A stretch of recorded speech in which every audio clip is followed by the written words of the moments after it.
And what the AI cannot replace is the human touch.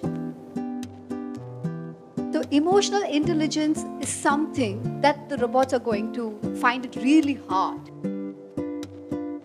What difference am I going to make in this role? Or what is my motive or passion or motto as such? Adding yet another inspiring chapter, she took to acting and has performed in movies and ads. She is also an avid reader, having read numerous books and sharing the summary of the same through her The Book Show. With such a remarkable affinity towards creativity, innovation, and lifelong learning, please join me in welcoming to the stage Miss Ananthi Ayyappan. Thanks for the welcome again. So first of all, I'm going to keep it really short because I know the time is up and we're going to wrap up very soon. I just want to share a few things with you. If I have to talk about education and schools, I think it's in our blood, basically, because my grandfather, he was a teacher. Apparently, his father was also a teacher, but I've never heard of him. And then my mother, she's still a teacher, so she's working. And this constant touch with the education system, or probably whatever my mom has to talk about, the education system, has always been an interesting topic for me. Because when I was in school, I think whoever I am today, it's because of the schools that I've been to.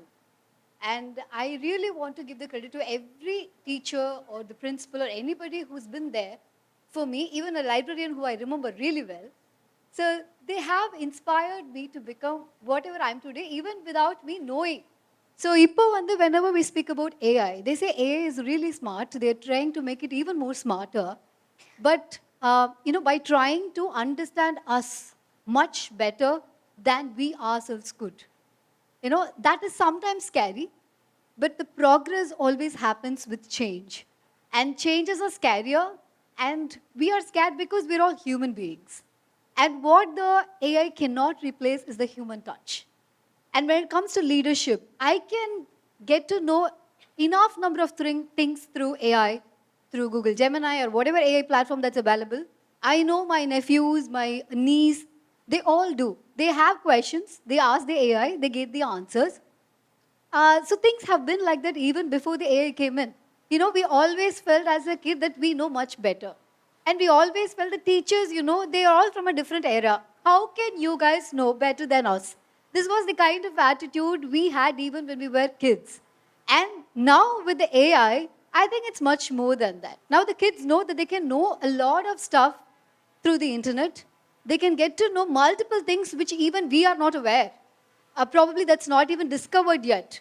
They all get to know through that. But still, they have something for the teachers and principal. And what's that? I don't know. There is some secret recipe that the human touch has.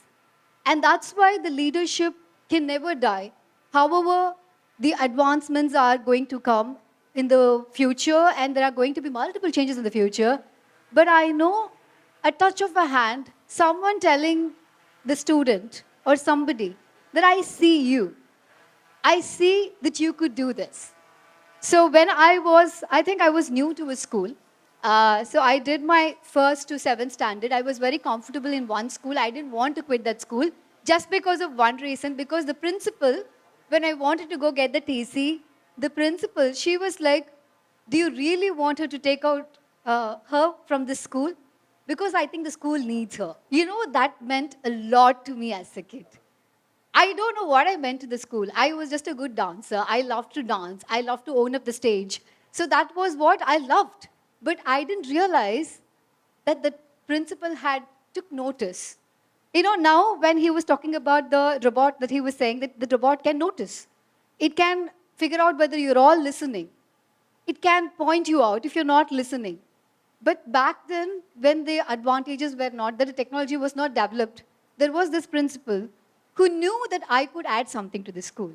You know what I did? I had to leave the school apparently because we were changing places and there was no way for me to, stick with this school. But what I did was, as soon as I went to the next school, I signed up for a dance competition because I knew this was my strength because she's figured out that in me. And then I got a good name in that school. When people started identifying me just because this principal has identified me as a good dancer. So I had this confidence, okay? So I was signing up for dance competitions. I was telling them that the students who are all there, who've been there ever since they, started schooling. So they all know the school better. They know the teachers better. They have good friends with them. And I'm a completely new person, but the only confidence that I carried was what the principal told me, that I'm a good dancer. Okay, so I went there. So I was very comfortable known as a good dancer, and I was participating in multiple competitions, and we were bagging a lot of medals and awards, and it all felt really good. And slowly, these people started to look at me or notice me, and the new principal also noticed me. The new principal, how she noticed me. The first time I go to the school, I'm going to write the exam.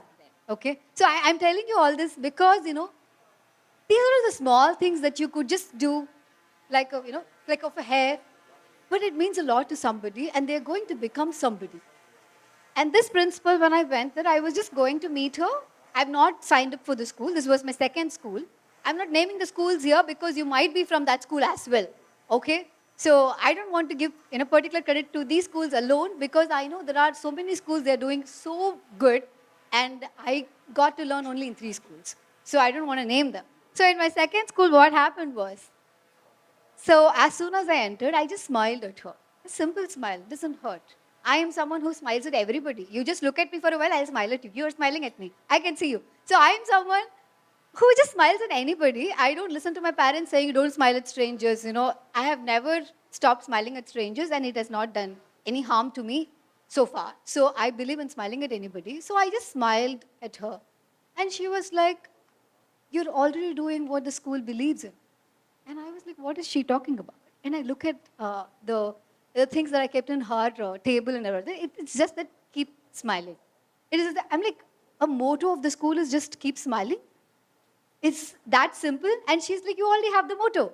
And I'm like, okay, I'm new to the school. I'm loving this principal as well. She likes my smile. And that started. And soon after, I met a teacher who just took my paper and she showed the entire classroom. She was like, look at the drawing. It was a drawing of a simple rose. And I was in 8th standard.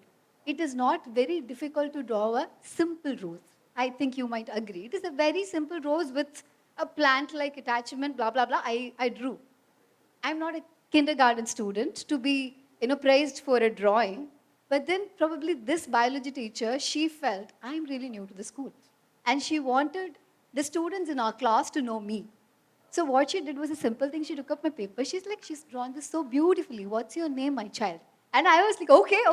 I am this person. I'm an artist, you see. I was a dancer. Now I can also draw. So then I become this person who can also draw beautifully. And let me tell you, I don't think I drew really beautifully. But after that, I started drawing really well because I knew this teacher believed in me. And she's already given me the credit. So I went on to draw, and every time you pick up my record book, even if you look at it now, it looks like one artistic manual right there because, I loved drawing. So this thing happened. So these people, they didn't probably talk to me or they didn't praise me for the success that I had. I still was nobody, but they saw something in me, or probably even when they didn't see anything in me, they realized that if only we could just pat her a little bit, she is going to become somebody.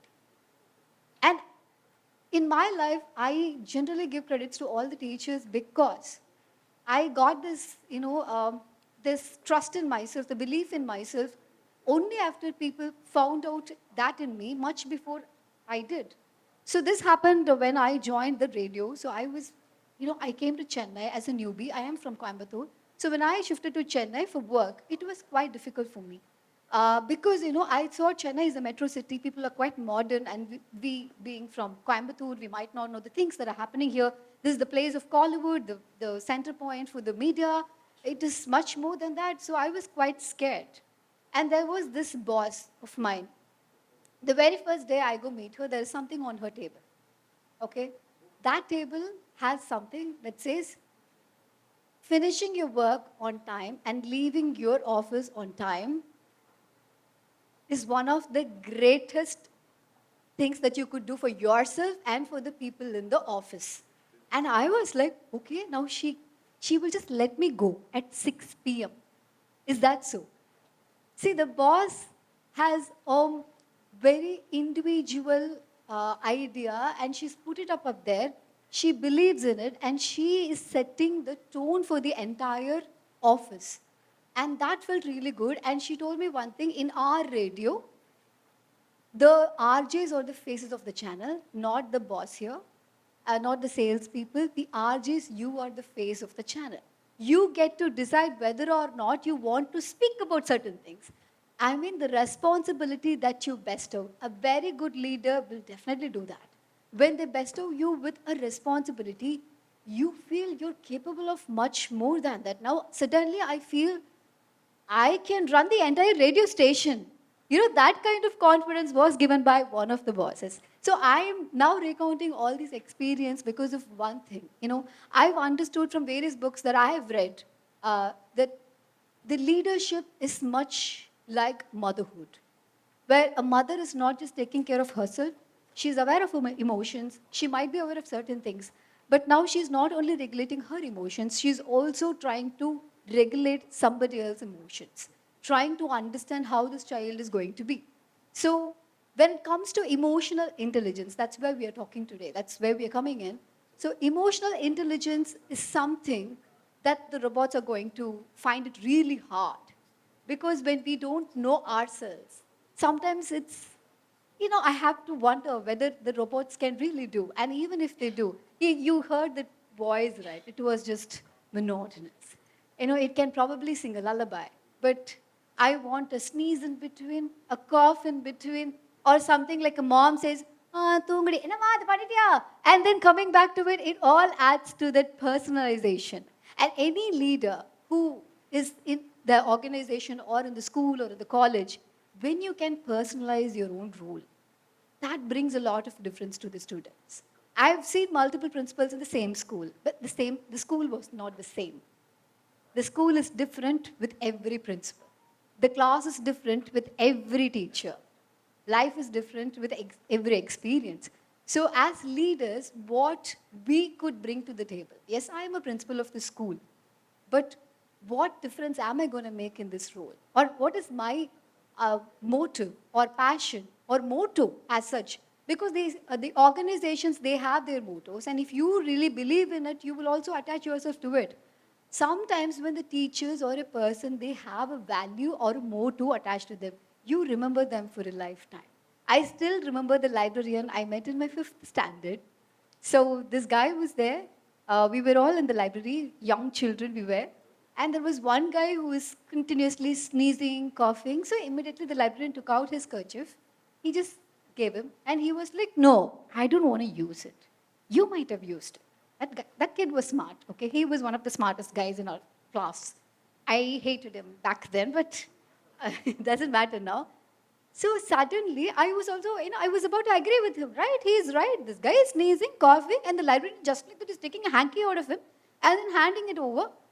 You know, you should be aware of the cleanliness, dude. That was what I thought. He picks up another hanky and he says, "I always carry 2 hanky. One for anybody who needs it, one for myself."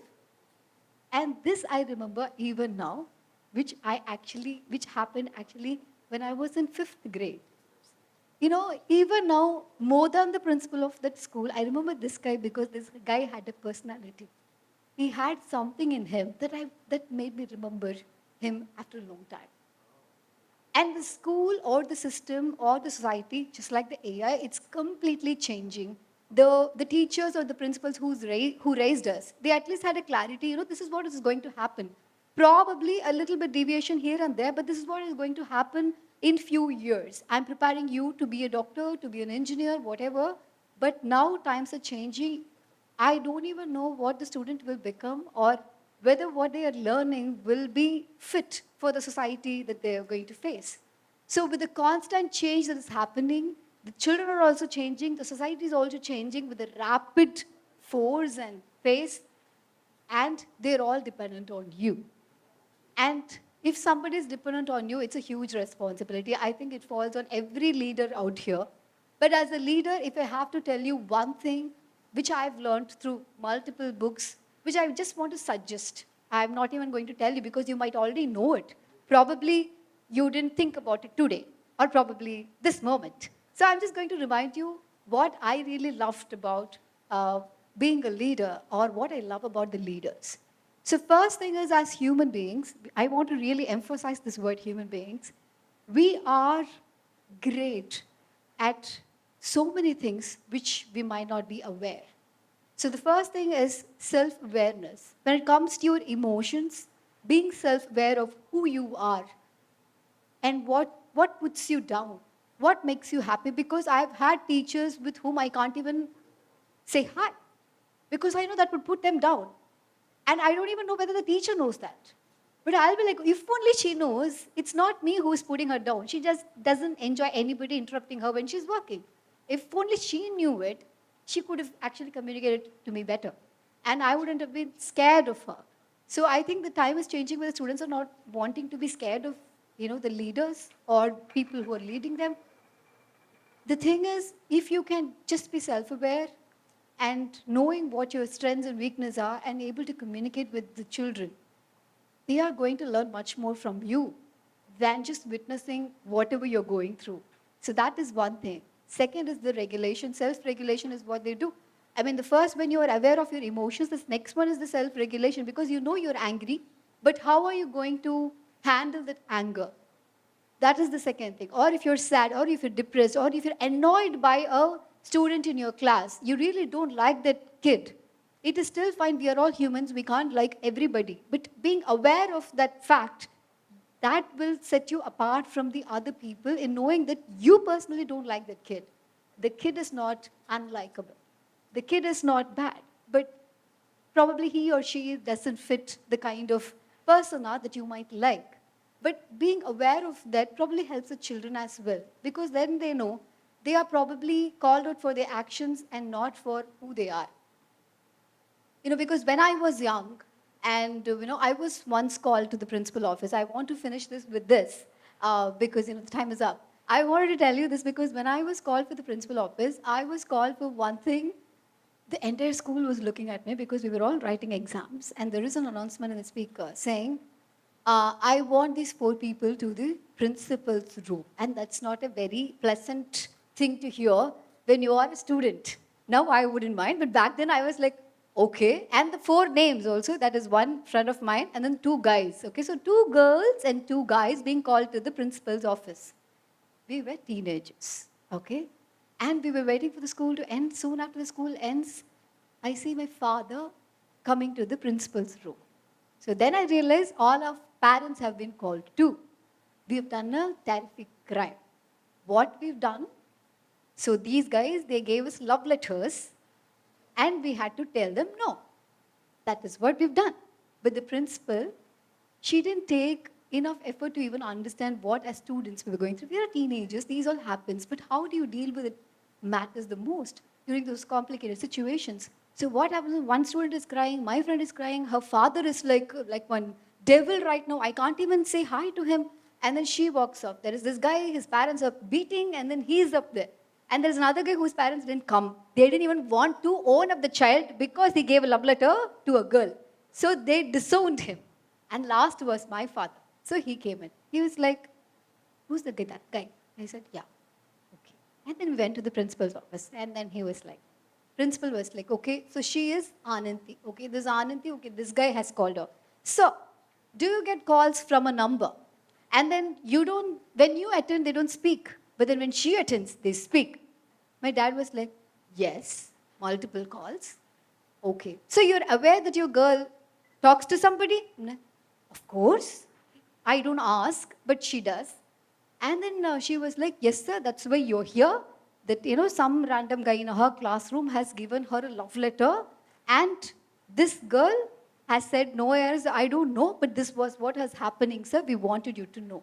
My dad was like, is this why you called me to the school? I left my job and I came here. You wanted to tell me this. And she was like, yes, sir. And he was like, she's a teenager. There are hormones at play. She might have these feelings. Either if you came to know, you could have handled it in a better way than shaming them like this. Calling in front of everybody and then putting them through this, bringing the parents, making it a huge chaotic situation, and then you are talking as if falling in love or liking another person is a crime. You just have to let her know probably this is not the right time. She's young. And then on the way back, he asked me, okay, did you like that guy? I said, no. What did you tell that guy? I said, I'm really scared of my dad. So I wouldn't want to, get on a relationship right now. And my dad was like, you don't have to say no or yes depending on what others would react. You have to realize whether it's the right time. I don't mind you falling in love with anybody, but I feel you're too young. You're not figured out what you really want in life. So you might not even know whether this person would be the right partner for you. Probably in a few years, you might understand. But why fall and then break? Just give it a time. If you really like this person, then let's see in the future. But then you take your time now. You have to focus on your studies. You said you wanted to become this. You said you wanted to become that. For that, the studies are important. I'm not telling you. You wanted this. And then I studied. I passed on with such percentage, which was not even needed for me because I was not doing engineering. But I got better score. I did really well in school. And then I joined on merit in a college. So the fees was less. But all credits to a parent who understood. But if it was the principal, it would have been even more nice because I was looking up to her. So you guys are in a place where you're inspiring a lot of people, a confused generation, an anxious generation, and you have this power to, probably guide them or shape them. They are a mold and they're ready to be molded by you. And you have this huge responsibility and also a beautiful opportunity to do so. I'm so glad that you guys are taking your time to attend such sessions to probably make yourself better, probably, recount or relearn something that you already know. And that open mind is all needed for you to guide the kids of future. I thank you for being a wonderful audience. Thank you for being so supportive. All your smiles, your nods, I saw all of them and it means a lot to me. It feels as if I'm a kid again in front of a lot of principals. Thank you for this opportunity. Thank you so much, Vasu. Thank you for having me.